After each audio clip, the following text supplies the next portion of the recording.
Bismillahirrahmanirrahim. 12-ci mavzuga kelib ekanmiz. Ta'vili ru'ya, tush ta'biri, ya'ni tushga ta'bir berish.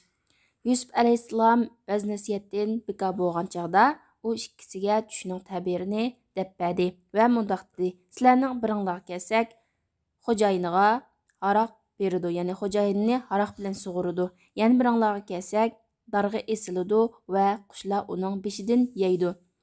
Birinchisiga mundaq dedi: "Xo'jayiningning ichida meni aslab qo'ygan."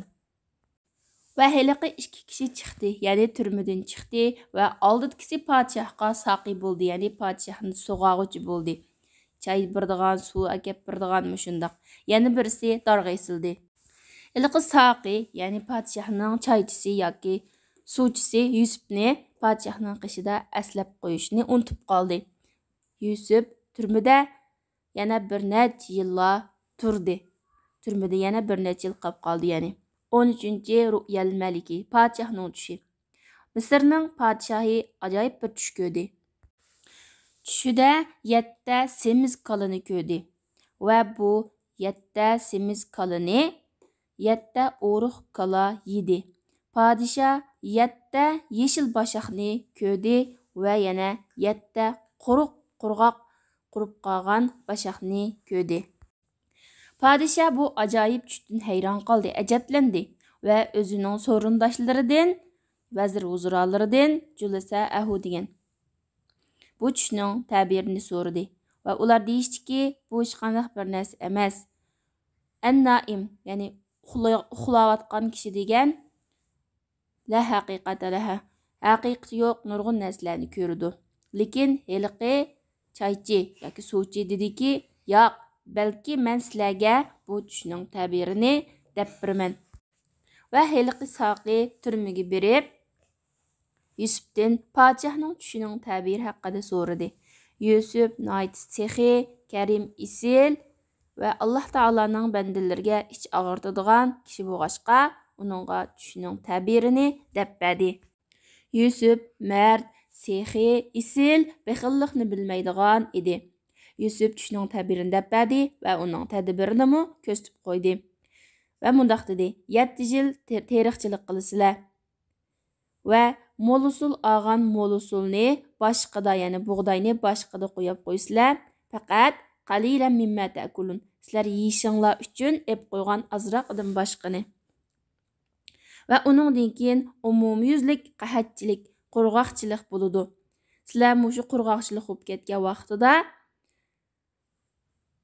ambaga saqlab qo'ygan, yig'ib qo'ygan, boshaqlari bilan qo'yib qo'ygan shu bug'doyni mo'lusulni yeysizlar. Illa qalilan, azroqdan boshqa, ya'ni azroqini uningdan keyin terish uchun ep qo'ysizlar.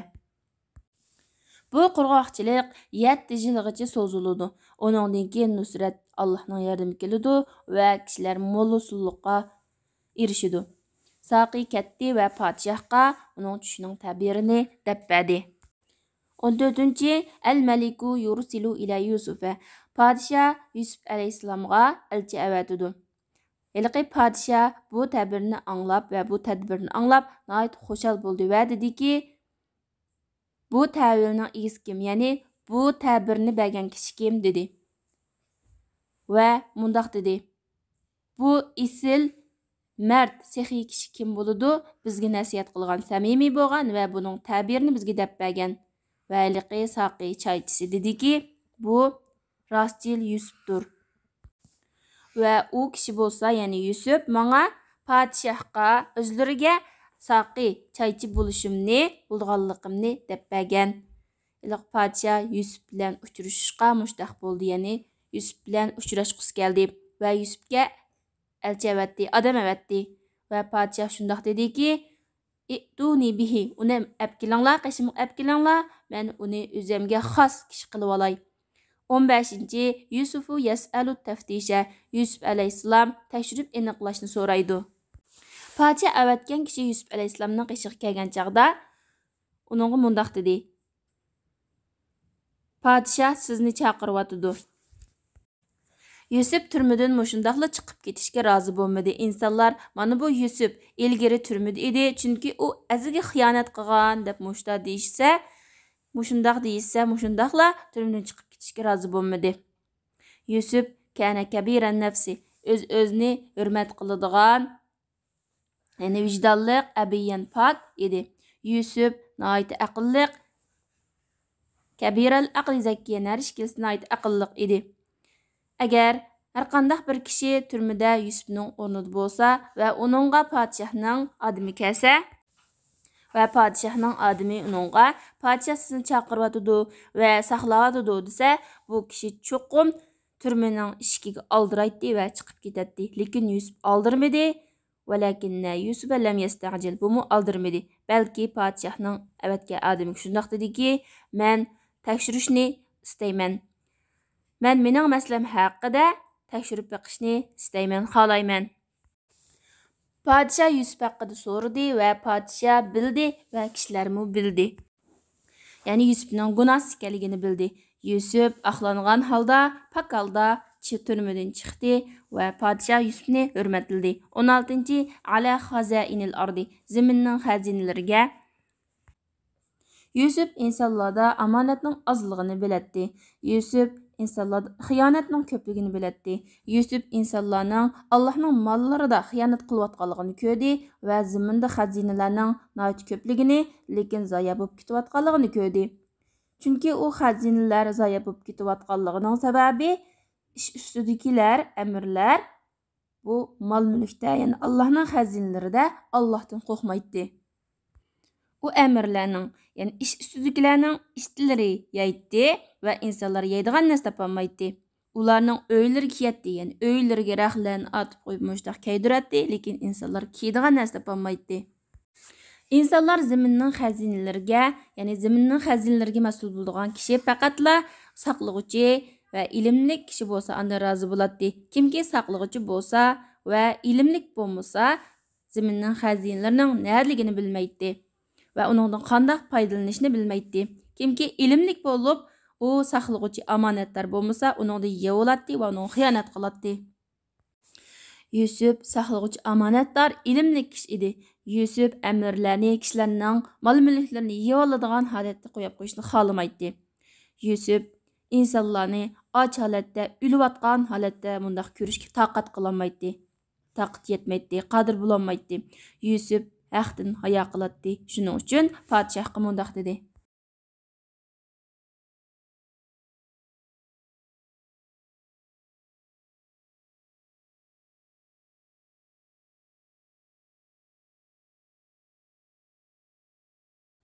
Meni zəminnin xəzinələrə məsul qılğan, mən amanatlar saqlayalaydigan, amanatni saqlayalaydigan ilmli kişiman. Shunda qilib Yusuf Misrda, Misrning xəzinələrə amanatlar kişi bo'lib qoldi.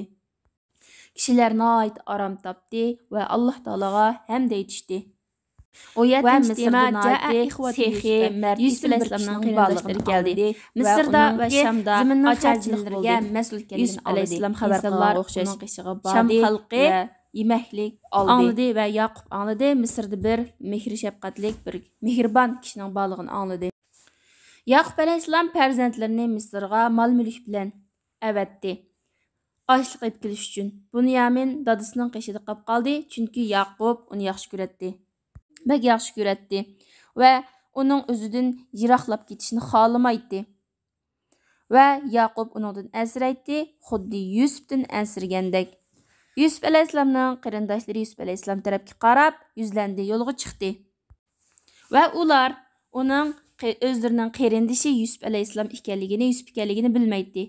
Ular onun quduqning ichidagi quduqdagi ayni vaqt Yusuf ikənligini bilməydi. Ular onu öldü deb o'ylaydi. Qandaqmı ölmüsün, o quduq ichida edi və quduqda idi, quduq chunqur idi. Quduq bo'lsa o'rmonliqda edi, o'rmonliq muhisha, ya'ni qo'rqinchliq edi və ashu vaqe kechida bo'lgan edi. Kecha qorong'u edi. Yusufning qarindoshlari keldi və onun qishiga kirdi. Yusuf ularni tunudi və ular uni bo'lsa tunyanmadi. Ular Yusufni tunumadi. Çünki ular onu tunumaydı. Lekin Yusuf ularni inkar qilmadi, ya'ni tunumas qilmadi, tunumay qolmadi, balki ularni tunudi. Yusuf bo'lsa dal mushularning o'zini quduqqa tashlagan kishilar ekanligini bildi. Va bular bo'lsa ayni vaqtida uni o'ltirmoqchi bo'lgan kishilar ekanligini bildi. Lekin Alloh taolo uni saqlagan edi. Lekin Yusuf ularga hech narsa demadi va ularni satlashtirmadi, rasvo qilmadi. 18. Bayna Yusufa va ixvatihi. Yusuf va uning qarindoshlari o'rtasida. Yusuf ularga so'z qildi va ularga mundaq dedi: "Sizlar nadin keldinglar? Nadin?" Ular dediki: "Biz Kan'andin." Va dediki: "Sizlarning dadanglar kim?" Ular dediki: "Yaqub, ya'ni Isahning o'g'li Yaqub ibn Ibrohim" dedi. Alayhimussalatu vassalam. "Sizlarning boshqa qarindishinglar, tuqqaninglar bormi?" deganda ular shundaq, "Bizning bir qarindishimiz bor, uning ismi Bunyamin" dedi. Yusuf dediki: "Nima uchun sizlar bilan birga kelmadi?" Ular deyishdiki: "Chunki bizning dadamiz uni tark etmaydi, tark qilmaydi va uning o'zidan yiroqlab ketishni yaxshi ko'rmaydi." Dediki: "Nima uchun uni tark etmaydi? Ya'ni yolg'iz qo'yib qo'ymaydi va u kichik bolami?" Ular aytishdiki: "Yo'q, lekin uning bir akasi qarindishi bordi, uning ismi Yusuf edi. Bir qatam biz bilan berib, ya'ni sirtqa chiqib, biz musobaqalashga ketsak va Yusufni yuktaqlarimizning qishida qo'yib qo'ysak, uni bo'r yeb ketdi" dedi. Yusuf o'z ko'nglida kuldi, lekin ularga hech qanday bir narsa demadi. Yusuf qarindishi Bunyaminni seg'indi. Va Alloh taolo Yaqubni ikkinchi qatim imtihon qilishni iroda qildi. Yusuf ularga yemaklik, oshliq buyurib berdi va ularga mundaq dedi: "Sizlarning dadanglardan bo'lgan yana bir qarindishinglarni mening qishimga olib kelinglar. Agar uni olib kelmasanglar, oshliq topolmaysizlar." Yusuf ularning olib kelgan mollarini, ya'ni pullarini ularning yuktaqlarning ichiga qo'yib qo'yishga buyurdi. 19. Bayna Yaqub va abnaihi. Yaqub va uning bolalari o'rtasida. Ular dadasining qishiga qaytib keldi va ularga xabarni, bo'lgan ishlarni deb berdi. Va ular dadasiga mundaq dedi: "Biz bilan qarindishimizni avatgin. Undaq qilmasang, biz Azizning yanida yaxshilikqa erishamaymiz, yaxshilik topolmaymiz." Va ular Yaqubdan Bunyaminni talab qilishdi, so'rashdi va ular mundaq dedi: "Biz chuqum uni qo'g'daymiz." Yaqub dediki: "Sizlarga ishonamdim, xuddi ilgari uning qarindishiga qarata sizlarga ishonganimga o'xshash. Sizlar Yusufning voqeligini unutib qoldinglarmi? Sizlar Bunyaminni xuddi Yusufni qo'g'dagandek qo'g'damoqchimi? Alloh taolo eng yaxshi qo'g'dug'uchidir va u rahim qilg'uvchilarning eng rahim qilg'uvchisidir." Ular o'zlarining mollarini yuktaqlarining ichida bayqashdi va dadasiga mundaq deyishdi: "Aziz haqiqatan noiti isil, sexiy kishi ekan. Bizning mollarimizni qaytarib beribdi va bizdan hech qanday haq olmabdi. Bunyaminni biz bilan birga avatsang, biz uning haqqini, nisibasini olib kelgan bo'lsak." Yaqub ularga dediki: "Men uni sizlar bilan birga avatmayman, hattoki sizlar uni qaytarib kelishga Allohning nomi bilan va'da bersizlar. Faqatla an tug'labu ala amrikum."